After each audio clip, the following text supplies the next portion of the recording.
છેડતીના આરોપીને મોરબીમાં પોલીસે કરાવ્યું કાયદાનું ભાન। મેહુલ જીલરિયા નામનો યુવક અવની ચોકડી પાસે યુવતીનો પીછો કરી મોબાઈલ નંબરની વારંવાર માંગ કરી રહ્યો હતો। એટલું જ નહીં, યુવતીને હેરાન પણ કરતો હતો, જેને લઈ યુવતીએ મેહુલ સામે પોલીસ ફરિયાદ નોંધાવી, જેને લઈને એ ડિવિઝન પોલીસે આરોપી મેહુલને ઝડપી પાડ્યો। સાથે જ આરોપીને લઈ પોલીસની ટીમ ઘટના સ્થળે પહોંચી અને રિકન્સ્ટ્રક્શન કરવામાં આવ્યું। આ સમયે મોટી સંખ્યામાં લોકો પણ અહીં ઉમટી પડ્યા।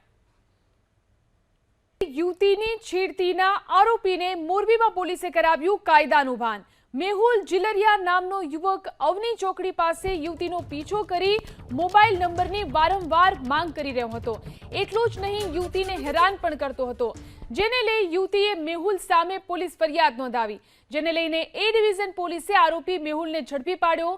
સાથે જ આરોપીને લઈ પોલીસની ટીમ ઘટના સ્થળે પહોંચી અને રિકન્સ્ટ્રક્શન કરવામાં આવ્યું। આ સમયે મોટી સંખ્યામાં લોકો પણ અહીં ઉમટી પડ્યા।